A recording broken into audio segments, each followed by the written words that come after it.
Hello, my favorite poet. How are you doing today? I love you. How are you? Oh, I'm doing lovely, beautiful. Mm. So you have the sun on your face and a big, bright, beautiful smile. Why don't you go? Just twirling down the sidewalk with you, Howard. I'm so glad to be here with you. Mm. It's Lovely to see you. well, thank you so much. I know not to trust my friend Joe Haas anymore because he told me he would call me to wake me up uh, Oh. to make sure because I was going to take a nap in the afternoon, and he never called me. So I know Joe. No, I got you now. people get distracted. Oh gosh, no, we all Mm. yeah. Yeah. I need to get one of those old school alarm clocks that just from Amazon with the wind up things, so I don't have to worry about anything, no power outages or anything. There you But go. I'm so glad that you're here, and I'm so glad that we were able to do this. And thank you so much. I really Me too. appreciate it. I love talking with you, Howard. I love you. All right, right back at you. So what's going on with your beautiful day? Tell me about what's happening. How you feeling? Oh, doing great. Well, I had these amazing conversations over the last few days with some great people that a couple of which claim that I asked them, what does subject object, um, how do you process subject object? And they're non-dualists, and they're saying that they didn't know how to answer that question, that they don't see, um, that they didn't even know how to respond to it, and which would mean to me that it's not unheard of, but I see the story from a perspective of a sliding scale, in that uh, sometimes I feel like I'm subject object, and sometimes I don't. Sometimes it's just all just kind of happening, and it just got me thinking. Um, how can you be aware of the story without a point of perception? If you're not looking at the story from a particular point, um, how can the story how can the story appear? And I don't know. It's a tough question, uh, and I Well, just don't know how to. that's trying to think about it logically, right? If there's this, there's Right, got to be that, and either it feels that way or it doesn't, right? right, So it's like I can say I am an imaginary point of view, but there is always the knowing that there are no points of view. right, right. Exactly. Right. Yes. Yeah. So I think that's the main thing that disappears is that feeling of separation and that feeling of inside outside, you know? Yeah. Yeah. So it's not like I am everything. There's no me and there's no everything. Yeah. So it's not like it's more like you and all things dissolve Hmm.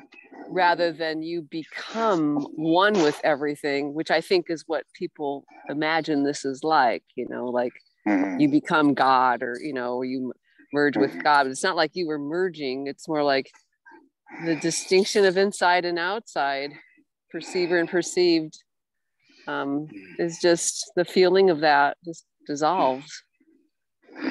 Yeah. So it's just like, it's not like my hand moving through air or space. It's just like this, it's just like this dance of aliveness. I don't know. It's this dance without even being of anything. Yeah, Well, then, because people would say, because I would say, well, it's just like a flow, but it's really not flowing. They go, yeah, but what is it a flow of? I'm like, well, it's not a right, flow right. of anything.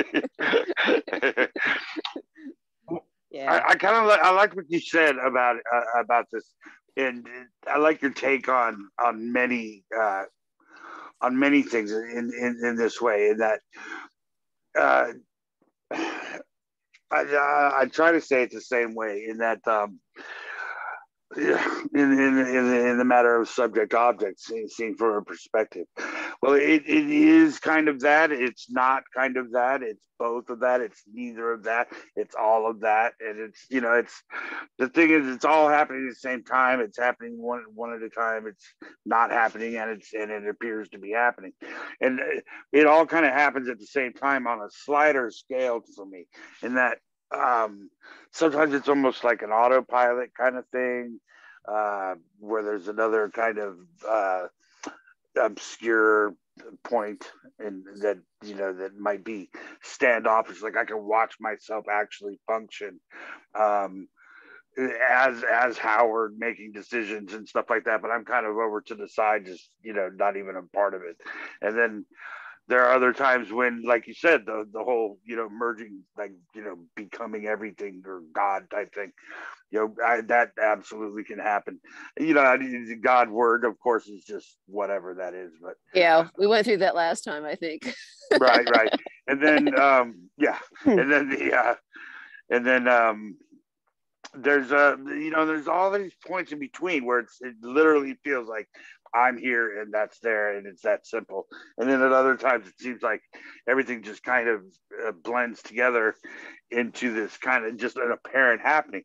And see, that for me, it's more no matter what, it's apparent. It's not actual. It's not so much that even the sliding scale of perception kind of comes and goes, but it never appears actual. It never appears. There's never a time where I'm like, oh, okay, this is actually me doing this. No, it appears as a story of such.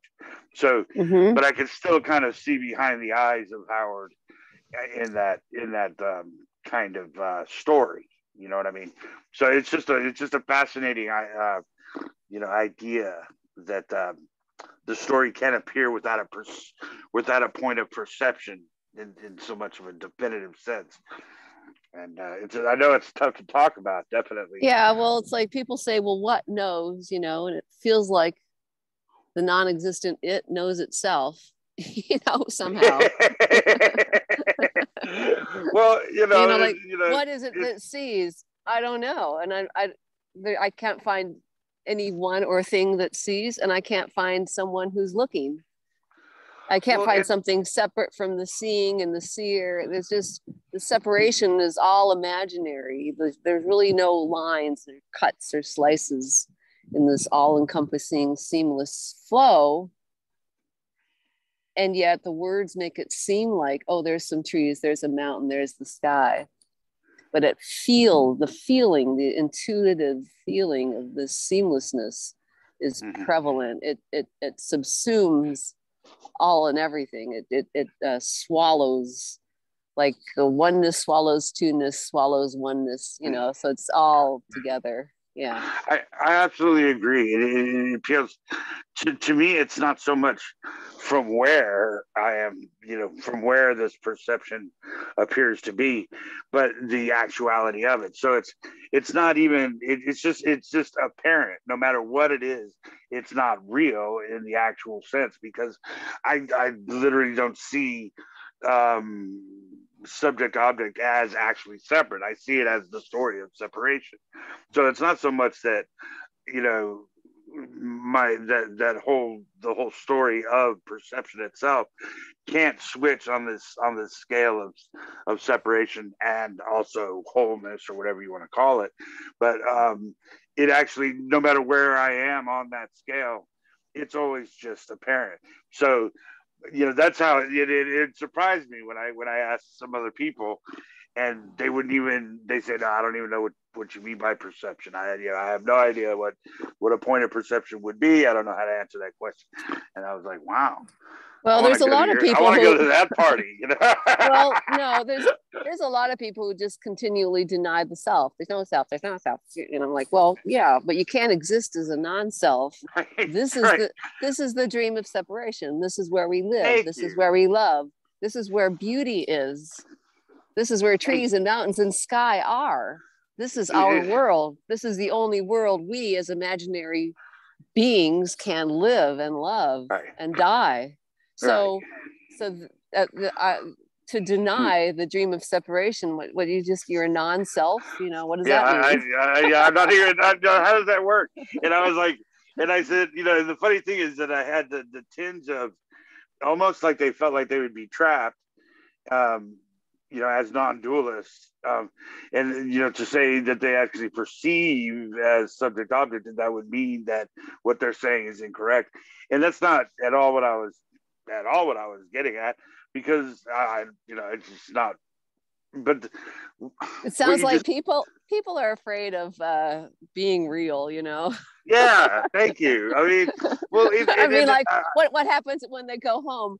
Oh, honey, the sink's clogged up. There is no sink. I mean, can't we call a plumber? There is no next. Well, the beautiful thing is, like, and then I said, so, just as good, just for fun, I love to think about the paradox of awareness, and that awareness seems like the only thing that the individual can know, and if it's outside of that awareness, then it doesn't know it, and blah blah blah blah. It's just fun to think about that kind of paradox, in that, but it doesn't define what the story. It's just part of the story. It doesn't define the story of non-duality. Right. If the individual appears aware, what I mean? That a story could be defined as another story, right? Yeah, so for me, there's no barrier between, it could be the most separate thing in the world, but separation itself is not separate. It's just an appearance.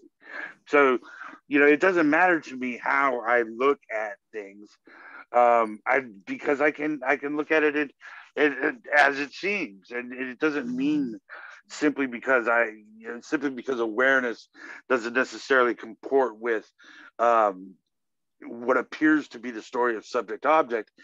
The beautiful thing about awareness is, people will say, well, it's all awareness, and you say, okay, well, if it's all awareness, does that mean that the totality of existence, however you want to say that, is your awareness? If awareness is all there is, and they'll say, well, yes, okay, so you take the totality of the world with you, and we come and go from it, or everybody has, however you want to do that. That's another part of the paradox. But the reality is okay, so does awareness exist without your participation? And you can't know that, right? So it's like, so does everything die with you when you die? But all of these things don't really, the actuality of them is just part of the story, in that you can't know this kind of thing. But the beautiful aspect of it is that you can ponder these things, and that the absolute just magnificence of that question that can't be answered, and that and honestly, you don't know what's beyond your awareness. You can't. Yeah, it's mind blowing. Yeah, it's mind blowing. It's fun. But then at the same time, you don't know if it's your awareness or if you're just borrowing awareness. I mean, it's just does awareness exist without the individual that is aware? And so, these kind of things aren't threatening to me. They're actually fun to play with. I mean, it's not something that. Well, it's like when I talk to people, I say there's no source, and they go, well, you can't know that. I'm saying, well, that's true. I can't know that, but it doesn't feel like it. So I can only really describe what it feels like, that there's no outside and therefore no inside, and there's no other, better, more, or next. So there's no two, there's no many, but there's no none. That's what it feels like. That's all I can describe. And so, I just write poetry and walk down the street and talk to people like you. I totally plagiarized your better, more, next line. Earlier today, I wrote a post. Oh, good. I totally stole your line. I had to do it. But that's okay. Yeah, for me, the talking to people about sourcelessness, for example, is it's not even relevant, to what is. It's just a way of changing the perception of somebody. People just automatically think there's a source. It just seems like a cause and effect kind of thing. There's when a there source. when there is belief in separation, then it must Yeah. be that there's a source, and it just There's makes sense. And when that belief is seen through, then it's obvious that there is none. But it doesn't mean that their story is more right or true or better. You know, there's different perspectives. Yeah. Right. And the thing is that the funny thing is that there are people that that will really kind of get that they'll feel untethered for the first time ever if it really crosses their mind. If I can get them to actually just try to imagine that there is nothing doing anything, that there is absolutely no source. Nothing is starting, nothing is beginning, nothing is traveling, nothing is going anywhere to another destination. Imagine, just try to ponder it. And I've had people get scared, you know, they're just like suddenly it occurs to them like, oh shit. This is everything. It can be terrifying, you know, and like the whole idea that there was that whole year before the shift, you know, which started with the clear recognition that nothing I had ever done had brought me one closer to this elusive goal, which I didn't even know what it was. So there was just like this stunning, you know, it wasn't good or bad. I was just stunned for about a month. And then came the utter ecstasy and then the dregs of despair, that roller coaster for the rest of that year. So it's like I think some people maybe get a glimpse of the other emptiness, this complete aloneness, and they would just go back and retreat into, and it's not their choice, just retreat into a philosophy or religion that's comforting. And I think that's great, you know. And I don't think that any of us were particularly brave. I'm not a brave person, right? So it just happens all by itself. But it can be terrifying. And I've talked to people about this, you know, that the utter aloneness that we all share together, right? And it can be very the beginning of a devastation. But that's why they're talking to me anyway, right? Right. Well, you know, the one thing that I've kind of I found counterintuitive.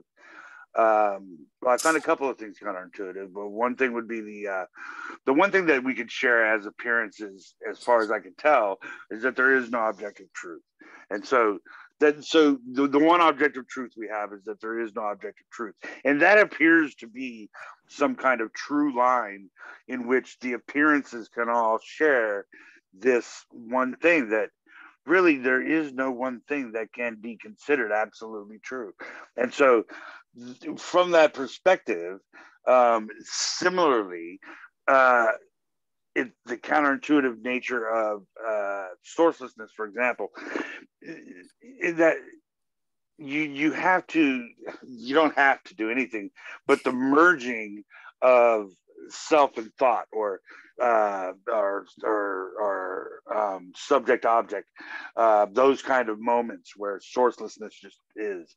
And the thing about that is that people's tendency is to run away from the moment, from the pain, or from whatever is happening, or, you know, enjoying something as in, oh, wouldn't this be cool if something, if my friend was here, or wouldn't this be nice if, you know, my lover was here, whatever it is. And you're always looking at it from a position of better, more, next. Whereas, you know, and really what happens is when, you know, and I know this is drunken language, I'm just being, you know, loose with words, but as a self can say, this is it, you know, in the truest notion of things, that in all aspects of the illusion of space and time, and the illusion of separation, the illusion of just every, you know, the subject object, all of it culminating in this story of a mind that is processing information. And you get into this thing where no matter what it is, if you just let it be exactly what it is. It blooms and it comes into this just you can't explain it, but the my point being that most people will run or at least want something different in each moment, no matter how beautiful or perfect it is. And whereas within the most mundane moment is in it's infinity, or however you want to say it. This it's not even a touch with sourcelessness, because sourcelessness just is, and it just suddenly you're the part of the bloom. It's just part of just amazing kind of tapestry that just occurs out of nothing going nowhere. So what I'm saying is that the non-duality aspect of it is that you can't run, okay, but you can't go towards it. But just as a drunk language, well, I'll use the word accept the moment as it is. And I know that's not quite right there, because there's nobody to accept, but that story does kind of mold and meld together. And when you accept it, I hate using that word, but when you accept it just as it is, no matter what's happening, whether it's pain or bliss or what have you, don't ask or want or need anything, just to be in the moment. And I know that's flaky and not right, but kind of what I'm saying, in that in the not wanting to change it, it becomes something that there's no reason to change. You know what I mean? Yeah, Somehow. yeah, yeah. I go into saying more like the wanting to change it is what is happening. There's no escape from There's no escape. this, no matter what it feels like, even if you're trying to get away from it or add to it or subtract something, it always is, what it is, but there is no is and there is no it. But well, like that's absolutely right. Even trying to accept it or trying to get rid of it or trying to merge with it or change it or whatever, it's always inescapably is this. And it's kind of like if you're on a swing, when you're a little kid, and you go back and forth, and you try to get higher, and your feet go up into the blue sky and back, right? Oh, and you're getting higher and higher. And one time you just go all the way up to the top, and then it just stops. Nice. And that's it. Nice. It's like all that momentum is gone. Yes. Yeah. And I like that. And you never were pumping your legs, or you never were doing anything, Right. Life was never happening to you, and you never were doing life. It's just all that momentum, Wow. Look, oh my God, look. All of it. Even the dirt and all of it, no matter what it looks or feels like, it's just this utter spaciousness and so beautiful. Oh, just this life exploding, and people say, well, you call it aliveness. I don't know. What do you call it? Love, aliveness. It doesn't matter. Yeah. It's just not a thing, but it's vibrant. It's obviously this aliveness. It's vibrant and it's obvious and it's elusive. You can't catch it because your hands are it. You can't grasp it because the grasping would be it. There's no separation. There's no outside. There's no edge. There never was a next to get to. You never could add anything to this, and you could never take anything away. You could never push or pull the universe ever. It was always pure sky pouring through you, sky into sky, breathing in the universe, breathing out the universe, your heartbeat, all your senses totally alive. Being a human being is wonderful. All that stuff you thought you hated, emotions you considered afflictive, or, it's all just this wonderful, just to be alive, to be human. There's no more ordinary. Maybe it's all extraordinary. Maybe there's no more extraordinary. Maybe it doesn't matter, sublime, mundane, just ridiculous. All this just it's just so marvelous, this aliveness, to have a human body that can touch things. And I just ate a ripe pear. Oh, it was so good. Yeah. The teeth going in the fruit and that grainy texture and the sweetness. And wow, it's like kind of like tripping, but it's a lot better because I didn't take a drug. It's better. It's better because because it never ends. yeah, because like when I was tripping, I used to love the rainbows coming out of the ground and going right through me and stuff. But it's all the color you need. You don't need extra rainbows. It's all here. All available, in all its glory and all its devastation and all the tears and all the heartbreak and all the love and all the love lost and people being born and people dying and the tragedy, the comedy, the just immaculate beauty of this life.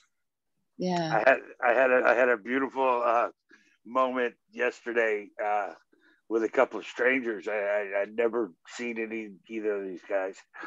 And one guy was done with non-duality. He was so angry. He was so pissed.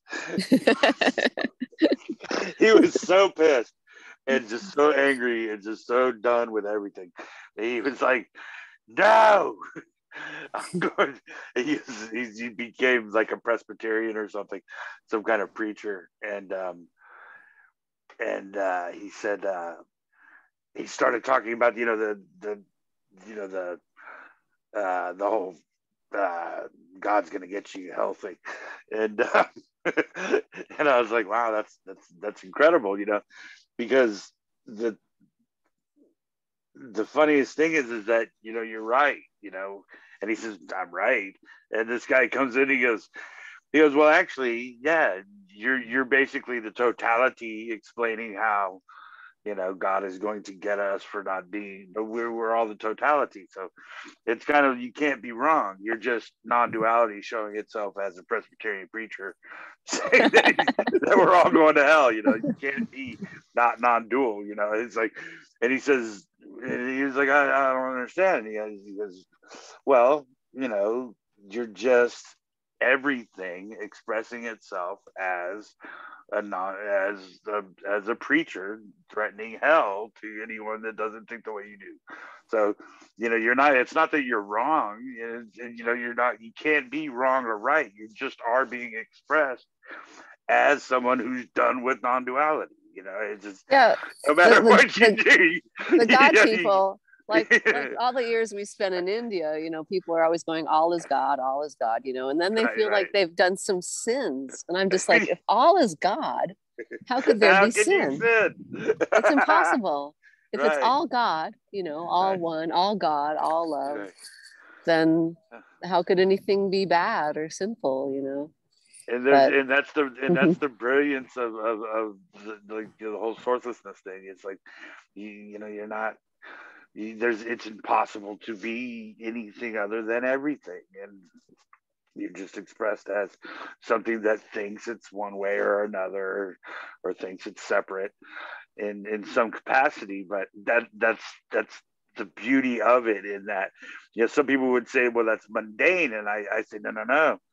I mean, well, insofar as mundane or fun can be assessed, the properties of it is that you are the story of separation, being not separate, and just to be able to try to meld your mind into that, in that you're not actually thinking, you're not even actually processing awareness as it would have seemed like to an individual, in that paradox of, it's not even a you that is thinking, it is the story of a self that is aware.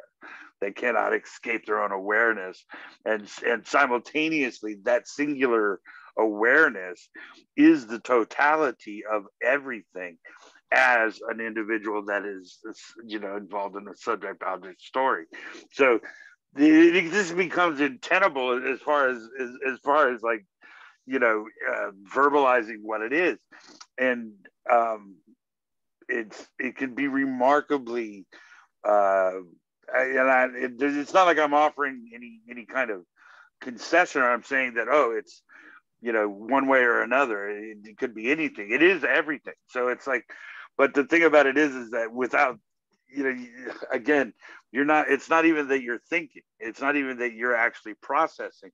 And the reality is that, and simultaneously you are thinking, and it's like, you do have a free will, and you don't even there, and that's completely irrelevant simultaneously. I mean, it's not even, it can feel any way, it can yeah, feel like there's a thinker, it can feel like there's just exactly, thought, right? yeah, It can feel like, there's a chooser and, a person walking around, or it can just always feel like more like you are being dreamt somehow, yeah. it just feels, it never feels like, oh, let's see, I'm going to make a decision and choose thing, or, it never feels like that. And yet in when I'm talking to people, I'll go, yeah, I'm going to, have the pear today. I'm not going to have an apple. Yeah. But yeah, Sugary sand. it just That's feels like, what? Sugary sand that dissolves on the tongue. That's what pear tastes. Yeah, that grainy texture Yeah. is lovely, isn't it? Yes. Yeah, so it just doesn't, if it feels like there's, someone thinking or someone having feelings, or that feelings are happening to you, then that's what it feels like. Yeah. The whole idea that it's wrong or different, or right, or there's a true story or a false story, that's, yeah. and the thing is, if someone comes to me and they want to talk to me, and I talk to a lot of people on Messenger, et cetera, I spin them around. I twist and turn them, until they say, well, you've left me nowhere to go. I go, yeah. Well, and that's always, yeah. Well, I had a guy, I want to stop using names altogether on these things. So I'm just going to stop using names. Okay. I'm going to say a prominent speaker was saying today. It was funny that they just came out with a new video, and it was so odd, because it was just odd. He was talking about the science of neurology and neurobiology, and all of these processes of the brain, and he was talking about how no one there is no one here. But there's this new perception. It's better than the old perception, and everybody says, and it's obvious that the world, it's almost like a doomsday message, where he said the world is clearly falling apart, and all of this stuff about how the world is just going to explode at any moment, and all this other kind of thing. And I was like, man, I mean, really, how can there be a perception if there is no individual? I mean, and how can it change? I mean, what do you mean? If there's no individual who's perceiving, and on top of that, what is time? You're saying there's this time and space, and now we have a Chicken Little story about the sky falling. Did you see my post today? It's actually from a year ago. It says, if the sky falls, we'll either figure it out or we won't. Meanwhile, there is love, and you will die. Yeah. Well, it's just funny to me that, yeah, I mean, that's way more, I would expect that. I would have expected that, but no, this was not the first time I've heard this, and it seems it's just odd to me that that whole, again, we go back to paradox, but at the same time, that's just what appears to be happening with this fellow, and it just seems completely bizarre to me that a new perspective, and non-dualism, it just does not make sense to me how that can be. But in any case, the beauty of non-duality is that there is no point to defend or attack, and that's the difficulty. One of the difficulties with talking about non-duality is that the language is based on kind of like it's almost like a battle in that, you know, there's points to be made and then points to defend, and the people become more bolstered with, you know, their point either being a yeah, I'm over here and I'll wrestle you. Yeah, it's like this thing where, you know, language is all about, you know, gaining and, you know, debate and conversation. It's all about like making points and receiving, you know, whatever information. And whereas non-duality is more about catching what appears to be happening, in that you can catch wind with a butterfly net. You know, it's just impossible. It's impossible to use language to discuss it accurately, but at the same time, in so trying, it's almost like another language altogether. Because it's not, you can't discuss it as you would any other topic. It's because it is every topic. That's why poetry works. Yes. Mm-hmm. Stories. Poetry works really well because there can be a spinning and a leaving, like skipping the mind out of the habitual thought patterns, you know, mm-hmm. You know, and a lot of people enjoy that feeling when they read my books and stuff, that feeling of that lostness, and even people who aren't really interested in non-duality at all, they just like the poetry. Yeah, because it's a feeling of just this, you know, the top of the swing. Yeah. That one weightless, the weightless, since like when the chains go kind of limp and you're just kind of hovering there for that. Yeah. That is. Mm-hmm. It's so fun. It's like Howard catching a wave. Oh yeah. Yeah. I constantly, that's, I mean, catch a wave and you're sitting on top of the world. Well, that's one thing that I have to watch on. Just, I have always been one of these, I don't know, kind of like I've never had a home, right? So it's kind of like I'm not used to being around people that understand that there's no home. It's the destination is your home, you know. And the thing, I'm not used to being around those. Like, hey, there are other people here that realize wherever you are, you're home, you know, and that's just it.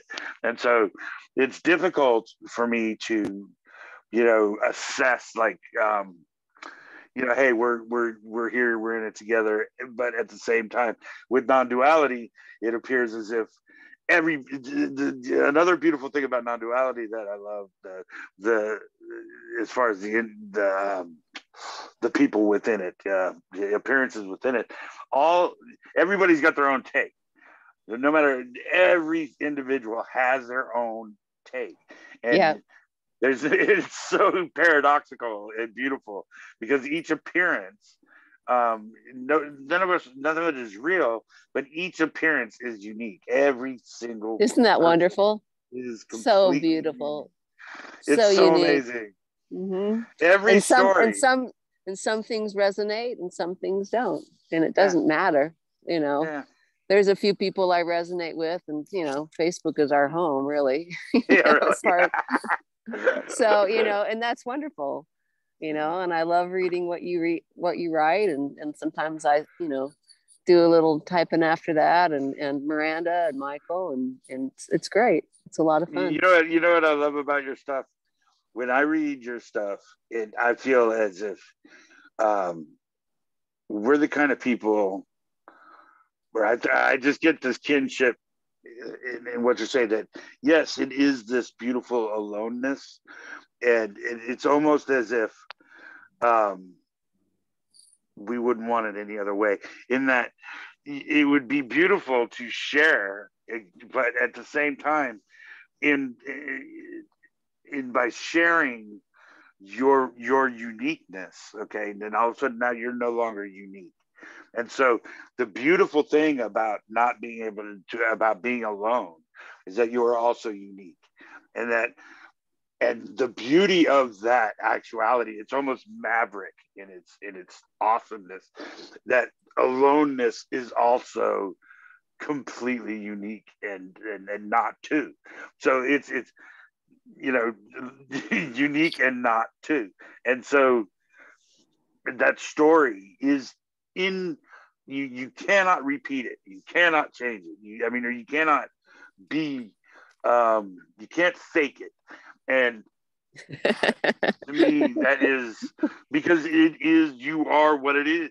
And so it's almost like this it's a beautiful wailing of sorrow and yet beauty mixed into this incredibly, it's like shaking in the corner, like, oh my God, I will never be able to share this. But at the same time, everything that you are is just all encompassing and unique and beautiful.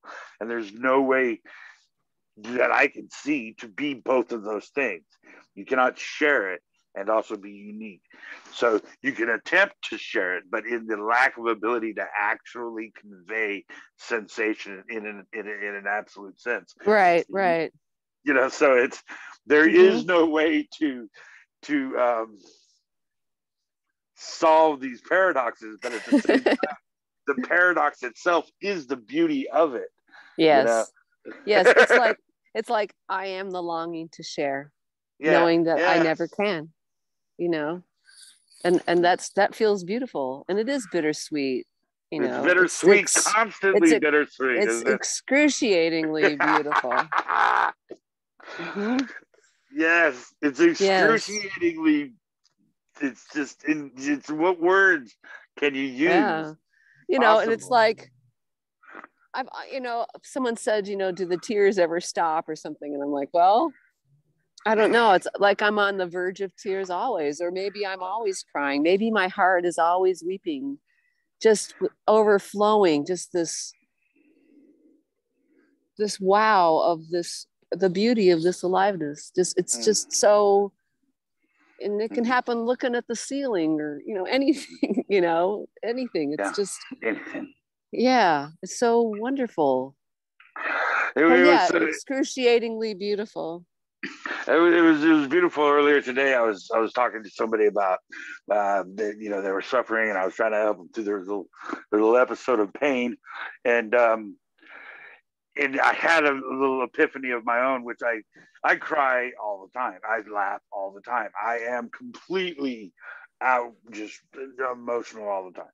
It's just the way I am. I'm it's always been that way, and I don't think I was a crier that much before. Oh, there's a buck. There's a buck coming right here. Can I turn the screen around? I don't know. Please do. Let's see, where does it say flip? Oh, I don't know how. Put it under the brim of your hat and turn it around. Can you see him? Oh, look at him. Man, that's a good size too. Yeah. Wow. He's been eating, man. He's walking right next to me. Dude, he's got some serious bulk on him. He's doing well for the winter. Oh yeah, they do pretty well around here. National park, they don't get hunted, so they're not afraid of us. There's plenty of trash around. Well, there's mild climate, so and there's a lot of lawns to eat, and they're happy. They're happy. The main danger is the cars. They get hit when they run across the road. I don't know why they don't go over to the deer crossing sign and cross there. Can't they read? What's wrong with them? They're not getting hit. It's the story of being hit. Well, what I was saying was, so as I was talking to this person about their ills, physical ills, I had a little epiphany again, and it just reminded, it's just constant in that when I'm doing these things, it's these little like mundane, little nothing, little interactions that it's nothing more than a couple of friends talking, right?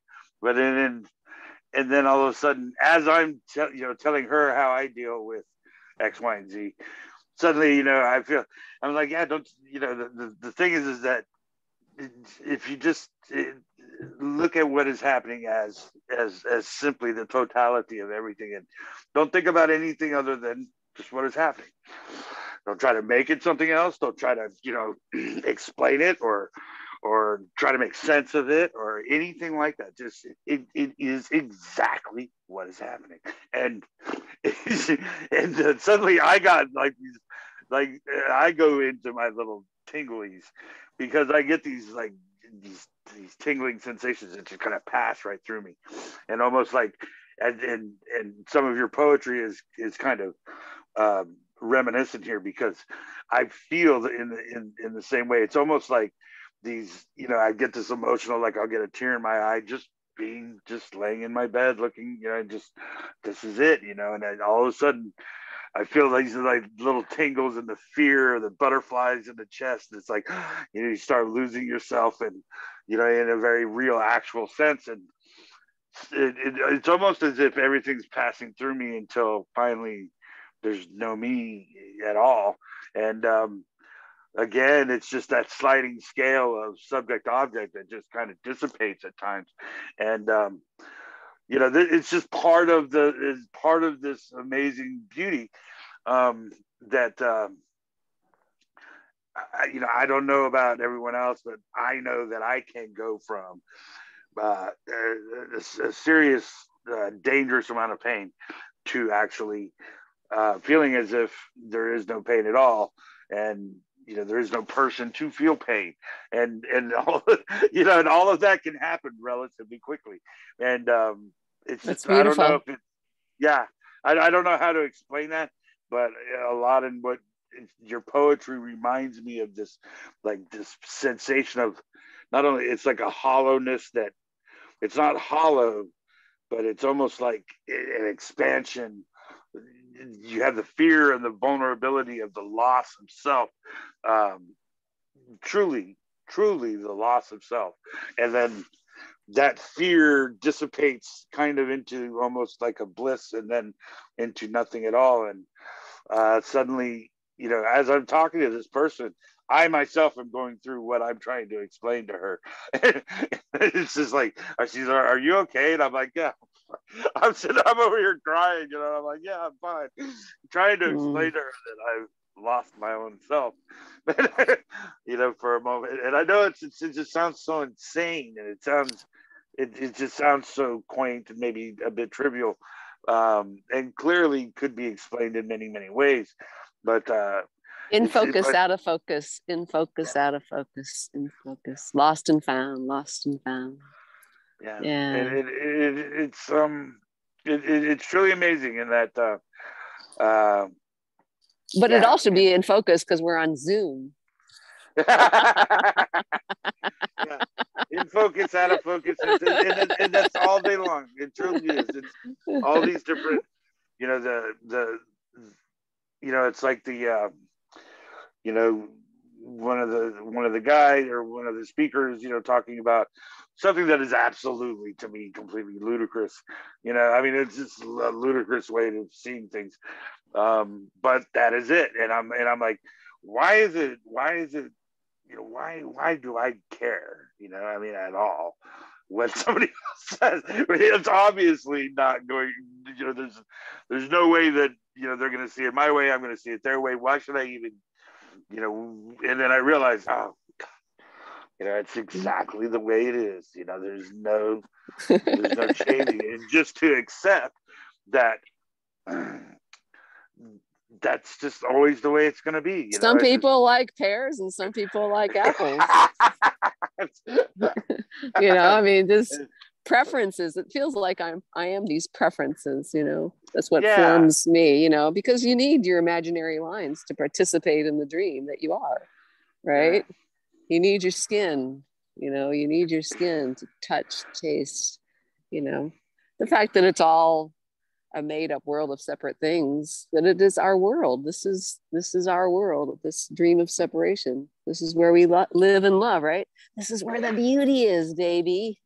you Well, know isn't it beautiful that it's almost, we were dropped here, kind of, or however you want to say that. It's like suddenly, you're here one day. It is, from that point you're like what the, you know, you're looking at yourself, you're looking around, you're like, what the fuck, I mean, what is this? mm-hmm. and then that's it. What I the mean, hell's literally. going on? and I and think what that's it. happens is you stop trying to figure it out. Yeah. Like there's no more trying to figure it out. It's just like, it just feels wonderful. Yes. That's the top of the swing, right? Yeah. Yeah. And in that and in that well, there's the other paradox, because I love, for me, connecting with another apparency.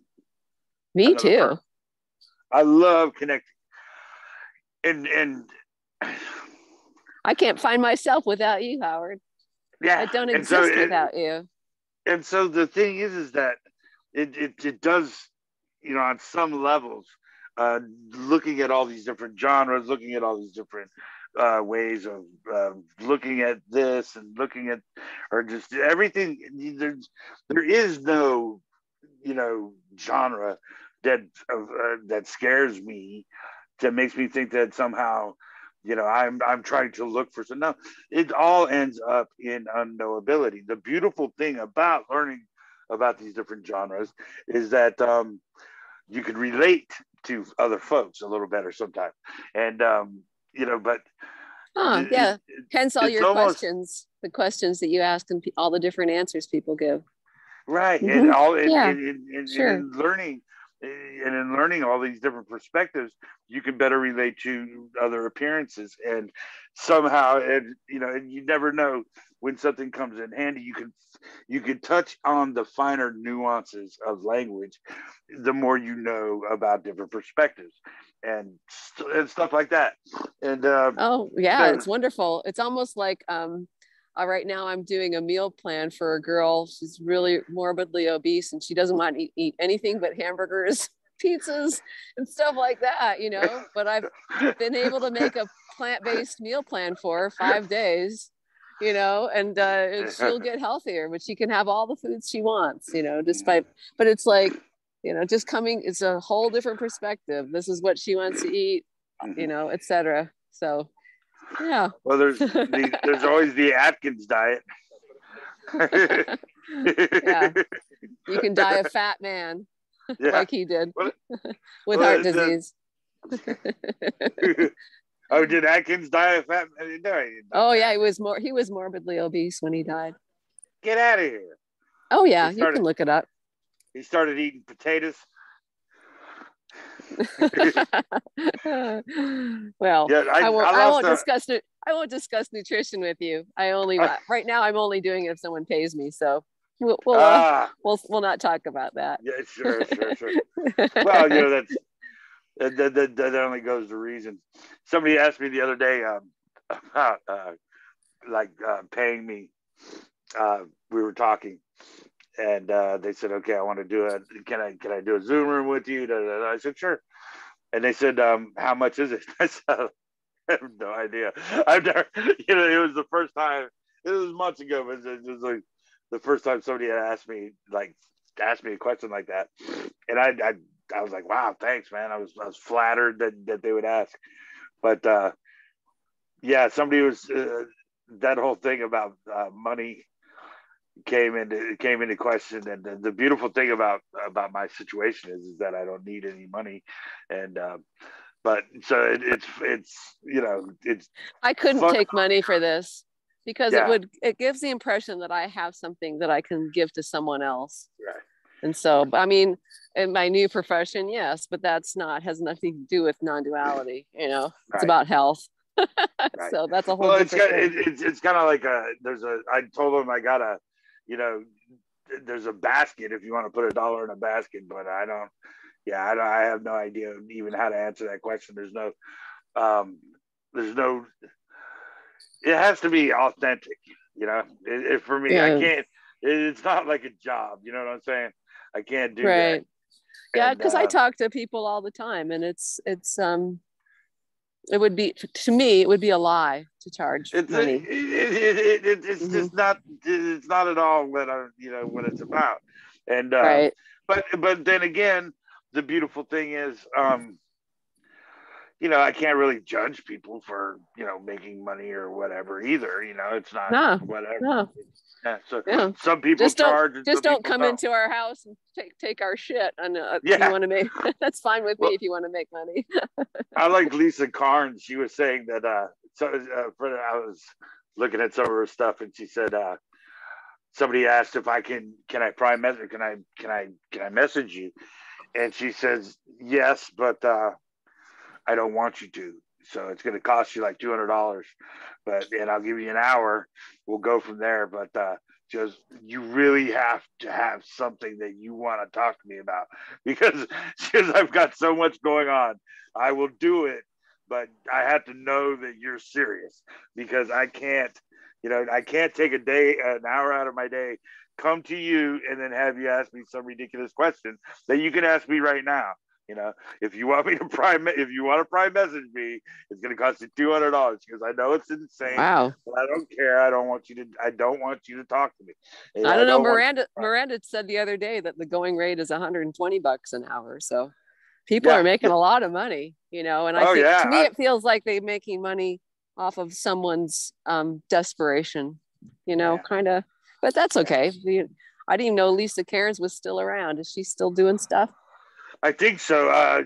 This is I never checked, the dates on the things, Oh yeah. And the thing about it is that from what I looked further, and she had changed it. She had lowered it, and then it was down to $20 or something. So I guess she got less busy. But $200 an hour. Well, that'll happen. This hour is I have a couple hours in the morning. I go through the group and I write, and then I have this hour in the afternoon, and that's it. The rest of the day is filled with stuff, and it's wonderful to spend an hour with you. Exactly. Thank you so much. Thank Nancy, you. I love you so much. You're beautiful, man. I love you, Howard. Yeah, I love that. I love. Yeah, I ain't no dream denier, baby. Yeah, this is life. I was full on human, fully alive. Mm-hmm.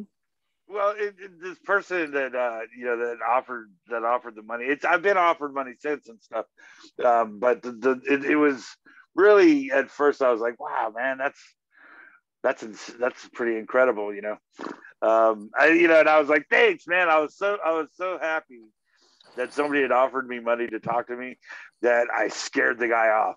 Like, he was like, holy shit. And I was like, oh my God, no, don't worry about it. Yeah, nobody's ever offered me money before. And he was just like, I'm out of here. And so, but then now he's come back, and we're having conversations and stuff. But nice. To me, the intimacy of talking with people has been just so remarkable since, for 10 years, right? I've been talking to people and I love it.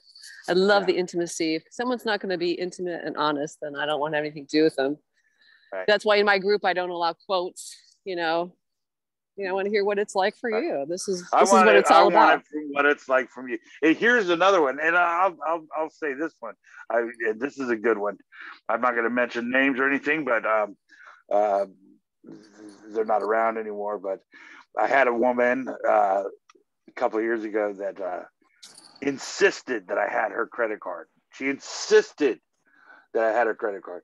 And I would say, I was not in a very good place, but I was like, no, I'm not going to do this.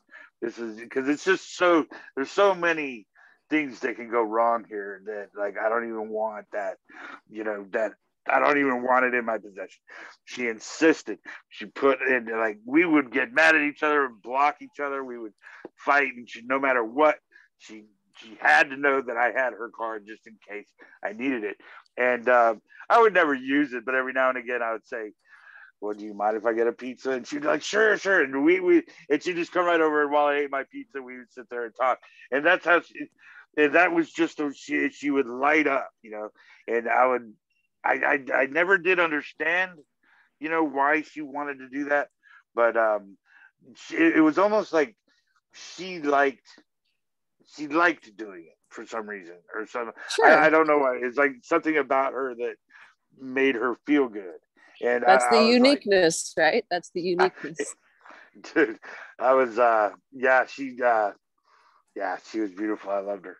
But Mm. in any case, yeah, I don't know how I got on that subject, but in any case, yeah, the whole thing is funny.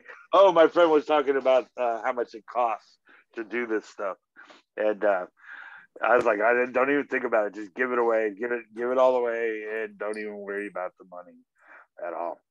It'll all work. I mean, the money has nothing to do with anything.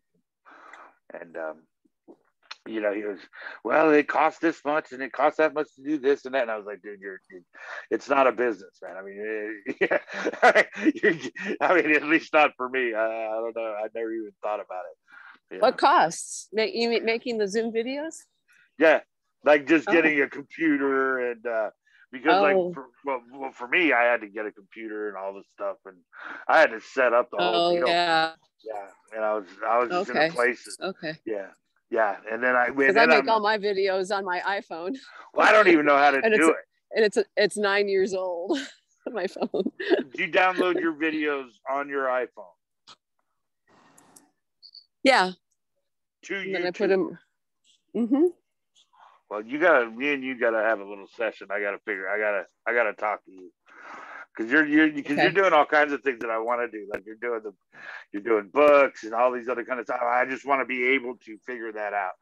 So I've got to ask you. Maybe I need to give you some money and get some tutorials on how to use. I gave Andrew some suggestions. Okay. Oh, awesome! Thank you. All right. Okay, I have to go. I gotta pee. Have a good one. Find a good bush. Right, bye-bye. See you later.